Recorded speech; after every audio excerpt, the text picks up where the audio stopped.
Assalamualaikum warahmatullahi wabarakatuh.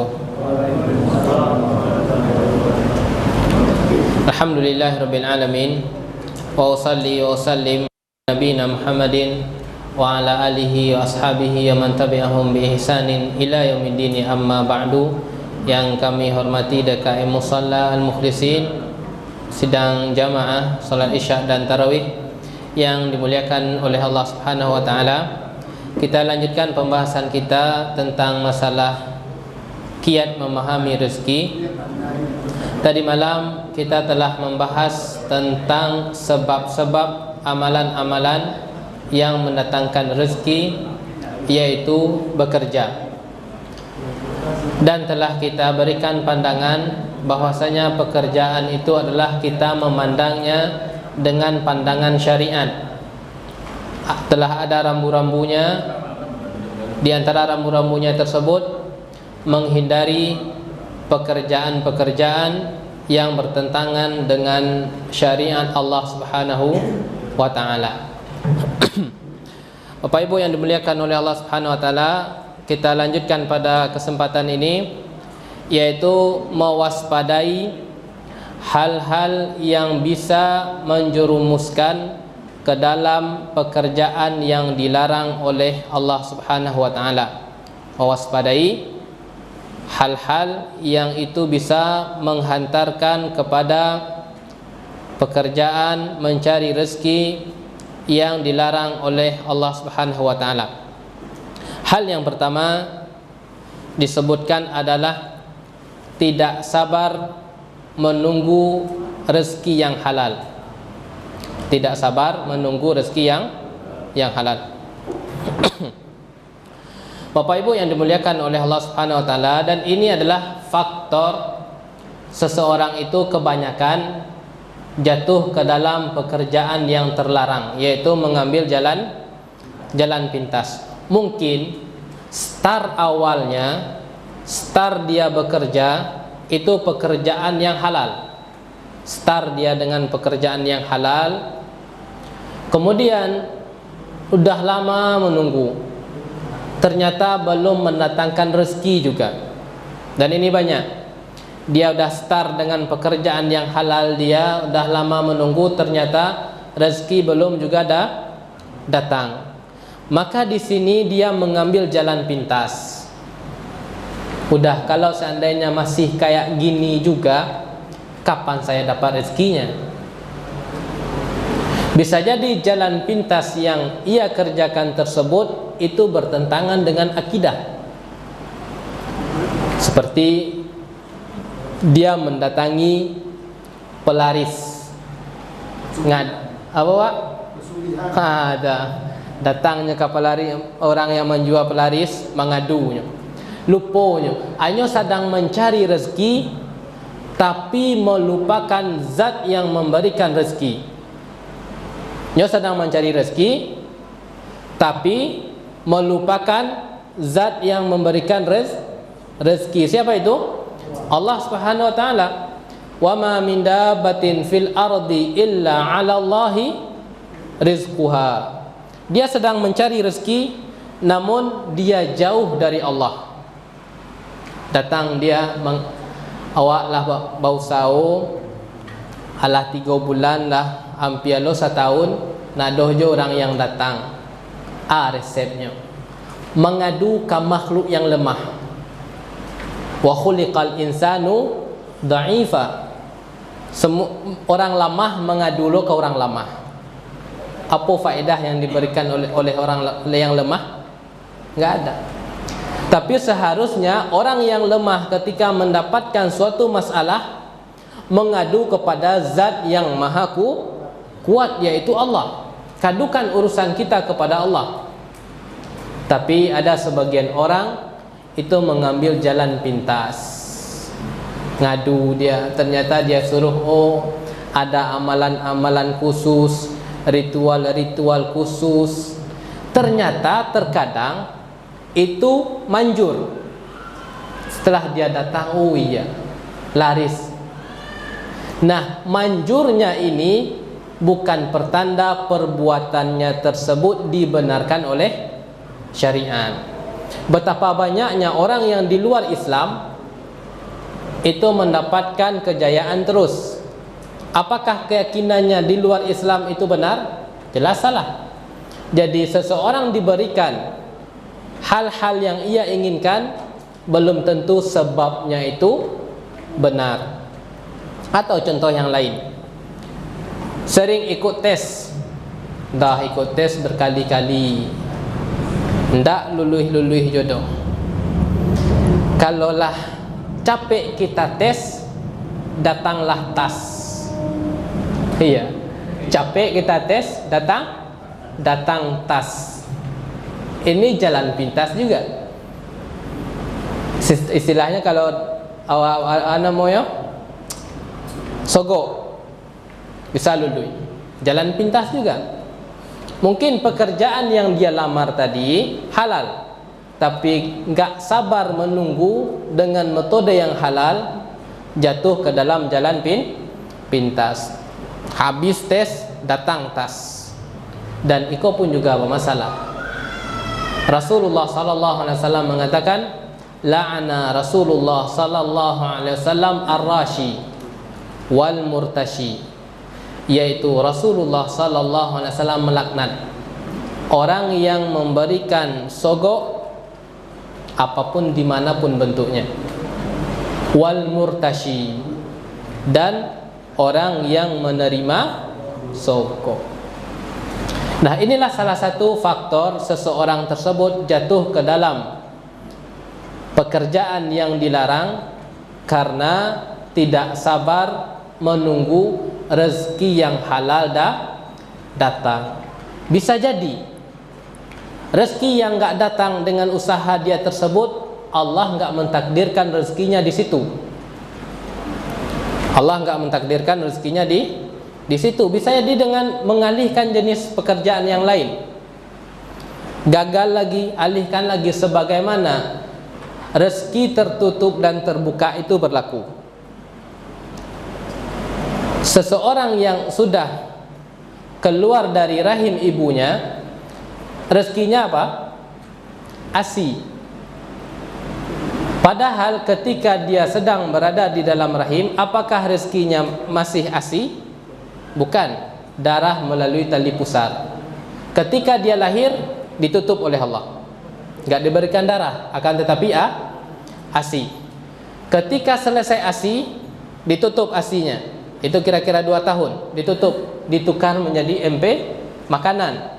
Jadi adanya rezeki tersebut terbuka dan tertutup. Bisa jadi kita berusaha, jenis usaha ini kita lakukan, belum juga mendatangkan rezeki. Ikhtiar kita kepada Allah, tawakal, minta doa, ya Allah, kalau sekiranya ini di sini bukan jatah rezekiku, berikanlah bentuk pekerjaan halal yang lain yang bisa mendatangkan rezeki. Karena apa?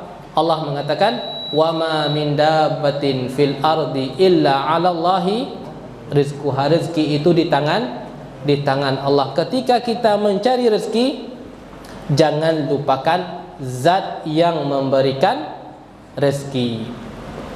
Bapak Ibu yang dimuliakan oleh Allah Subhanahu wa taala, pekerjaan yang terlarang ini sejatinya mengurangi, menghambat jatah rezeki yang halal. Itu sebenarnya pekerjaan yang terlarang itu sejatinya menghambat datangnya rezeki yang halal. Seseorang yang pekerjaannya itu murni terlarang,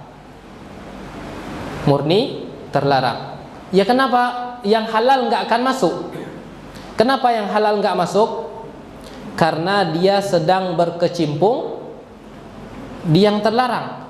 Kalau ingin mendapatkan rezeki yang lain yang halal, resainlah dari perbuatan yang murni itu terlarang. Karena perbuatan yang terlarang itu sejatinya menghambat datangnya rezeki yang halal. Tinggalkanlah pekerjaan yang dilarang oleh syariat. Yang kedua, hal yang bisa menjerumuskan lagi disebutkan adalah lupa akan kebesaran Allah Subhanahu wa ta'ala. Lupa akan kebesaran Allah Ta'ala. Yaitu Rasulullah sallallahu alaihi wasallam bersabda, "Istahyu minallahi haqqal haya." Malulah kalian kepada Allah itu sebenar-benarnya rasa malu. Bagaimana cara mewujudkannya? Antahfadhar ra'sa wa ma wa'a. Hakikat malu sebenarnya tersebut menjaga kepala dan sekitarnya. Kepala kita jaga, sekitarnya apa berarti? Mata, yaitu kita jaga mata kita dari melihat yang enggak-enggak. Orang yang bisa menjaga itulah sebenarnya orang yang mewujudkan rasa malu sebenarnya. Dan sekitarnya lagi, mulut dia enggak berkata bohong, dia enggak mengucapkan hal-hal yang terlarang dia, maka sejatinya dia telah menerapkan sifat malu kepada Allah. Wal batna, dan menjaga perut. Berarti kalau menjaga perut apa maksudnya? Dari rezeki-rezeki yang tidak halal dimasukkan ke dalam perutnya. Inilah orang yang sejatinya menerapkan betul-betul rasa malu. Dia jaga kepala sekitarnya, mata, telinga, lisan dia, dan perut dia. Oleh karenanya seorang muslim itu tidaklah menjual agamanya itu demi mendapatkan secuil yang terlarang. Pertahankan. Karena mengapa? Secuil yang terlarang ini udah secuil dia terlarang, dan itu akan cepat habisnya. Dan kehidupan hakikat kita di mana? Di akhirat. Nanti Rasulullah sallallahu alaihi wasallam bersabda, akan didatangkan orang yang paling nikmat di dunia, paling nikmat di dunia, didatangkan pada hari kiamat, dan dia ini penduduk neraka. Dia ketika dia di dunia orang yang paling nikmat, dan kemudian dia penduduk neraka. Kemudian dicelupkan azab neraka ke dia. Ingat catatannya tadi, orang paling nikmat. Kemudian ditanya, apakah engkau mendapatkan sesuatu hal yang paling nikmat? Tidak ya Allah. Padahal ketika di dunia adalah orang yang paling mendapatkan nikmat, kan tetapi dia kafir, kan tetapi dia bermasalah. Kemudian dicelupkan kepadanya api neraka, azab neraka. Enggak pernah sama sekali ya Allah saya mendapatkan kenikmatan. Hilangkan nikmatan dunia yang ia rasakan disebabkan hilangnya apa? Dicelupkan hanya sebentar api neraka. Kemudian didatangkan orang yang paling sengsara di dunia. Sengsara dia, paling sengsara di dunia, dan dia ini penduduk surga. Kemudian dimasukkan ke dalam surga, dikeluarkan lagi. Ditanya, apakah engkau pernah merasakan sengsara? Tidak sama sekali ya Allah. Hilang rasa sengsaranya ketika di dunia, ketika dia mendapatkan surga. Kenapa dia berhasil mendapatkan surga? Dia menjaga agamanya, menjaga akidahnya dari pekerjaan-pekerjaan yang dilarang oleh syariat. Itu yang kedua Bapak Ibu yang dimuliakan oleh Allah. Yang ketiga, hal-hal yang bisa menjerumuskan yang ketiga adalah tidak pernah merasa cukup dengan pemberian Allah. Tidak pernah merasa cukup dengan pemberian Allah Subhanahu wa taala yang dinamakan dengan qanaah. Merasa cukup. Apabila merasa cukup ini Bapak Ibu, itu tidak dikhususkan oleh orang yang sempit rezekinya, tetapi kaya maupun miskin harus ditanamkan rasa cukup. Karena kalau enggak ditanamkan rasa cukup terhadap pemberian Allah, tidak menikmati apa yang Allah berikan, maka dia pasti akan keluh kesah. Maka bisa jadi dia akan memprotes takdir. Kenapa dia diberikan sedangkan saya tidak? Sehingga Rasulullah SAW bersabda, "Qad aflaha man aslama." Sungguh beruntung orang-orang yang masuk Islam. Alhamdulillah. Qad aflaha man aslama. Sungguh beruntung orang-orang yang masuk Islam. Wa ruziqa kafafan. Dan dia diberikan rezeki yang cukup, merasa cukup dia. Wa quni'a bima atahullah, dan dia qanaah terhadap pemberian Allah. Dia menikmati apa yang Allah berikan hari ini. Allah berikan sesuatu hari ini, alhamdulillah, inilah rezeki dari Allah. Allah berikan kesehatan hari ini, dia syukuri. Allah berikan tempat tinggal 6 kali 4, dia nikmati. Karena dia yakin Allah Subhanahu wa taala mengatakan, "Inna rabbaka yabsutur rizqa liman yasha'u wa yaqdir." Ini konsep yang harus kita tanamkan. Ketika kita memahami rezeki, kita tidak harus memahami rezeki tersebut sifatnya harus banyak, akan tetapi ada rezeki Allah yang sifatnya sempit. Kenapa dia bisa bersabar? Karena dia yakin banyak dan sedikitnya datang dari Allah Subhanahu wa taala. Hal yang bisa mengantarkan lagi yang keberapa berarti? Yang keempat adalah kurangnya ilmu kita.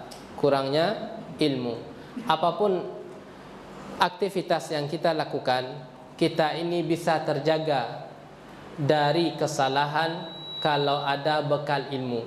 Apapun aktivitas kita, kita sebagai orang yang Allah berikan rezeki, alias kalau bahasanya Allah berikan karunia kaya, maka orang yang kaya pun dia juga harus berilmu tentang hartanya. Dia juga harus berilmu tentang hartanya. Kira-kira masalah harta, ilmunya apa tentang masalah zakat. Jangan dia asal-asal mengeluarkan zakat. Yang penting udah aku keluarkan. Tidak mengikuti aturan syariat. Aturan syariat itu zakat tersebut wajibnya 1 tahun apabila telah sampai 1 nisab, kira-kira 85 gram emas, dikalikan nanti 2,5%.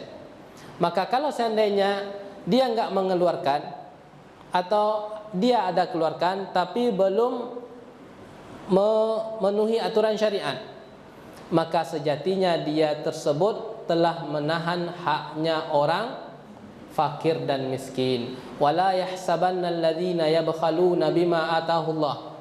Bal, lanjutan ayatnya, bal huwa syarrul lahum. Janganlah kalian mengira bahwasanya orang yang bakhil terhadap pemberian Allah. Ingat lagi, bima atahullah. Dari mana kita dapatkan harta? Dari pemberian Allah. Ini tauhid kita. Dari mana kita dapat semuanya? Semuanya Allah katakan, liyunfiq dzu sa'atin min sa'atihi wa man qudira 'alaihi rizquhu falyunfiq mimma atahullah. Nafkahilah sesuai dengan apa yang Allah berikan. Allah lagi yang memberikan. Akan tetapi itu buruk, bal huwa syarrul lahum. Akan tetapi itu buruk bagi mereka. Sayutawwaquna ma bakhilu bihi yaumal qiyamah. Akan Allah kalungkan apa yang ia bakhilkan nanti pada hari kiamat. Artinya kita harus mengetahui ilmu apa yang kita jalani. Apapun udah kita singgung tadi malam, apapun aktivitas kita, kita harus punya ilmu tentangnya. Kita sebagai seorang pedagang, kita pelajari. Kita sebagai seorang karyawan, kita pelajari. Kita sebagai orang kaya, kita pelajari. Kita sebagai orang yang Allah takdirkan sempit, kita pelajari hukumnya. Agar itu semua bisa melepaskan diri kita dari jalan-jalan yang bisa mengantarkan kepada pekerjaan-pekerjaan yang dilarang oleh syariat. Yang terakhir, yang kelima berarti ya, tidak mengetahui dampak dari harta haram. Apa dampak-dampaknya? InsyaAllah besok kita lanjutkan. Jadi kita berhenti pada pembahasan poin yang kelima, tidak mengetahui dampak-dampak harta haram. InsyaAllah besok kita akan membahas tentang dampak-dampak harta, dampak buruk dari harta haram. Kita cukupkan di sini Bapak Ibu yang dimuliakan oleh Allah Subhanahu wa taala. Semoga apa yang kita sampaikan ini menambah keilmuan kita, bisa kita jadikan pedoman dalam rangka mencari rezeki Allah Subhanahu wa taala. Kita cukupkan dengan doa kafaratul majlis. Subhanakallah bihamdika asyhadu an la ilaha illa anta astaghfiruka wa atubu ilaika. Wassalamualaikum warahmatullahi wabarakatuh.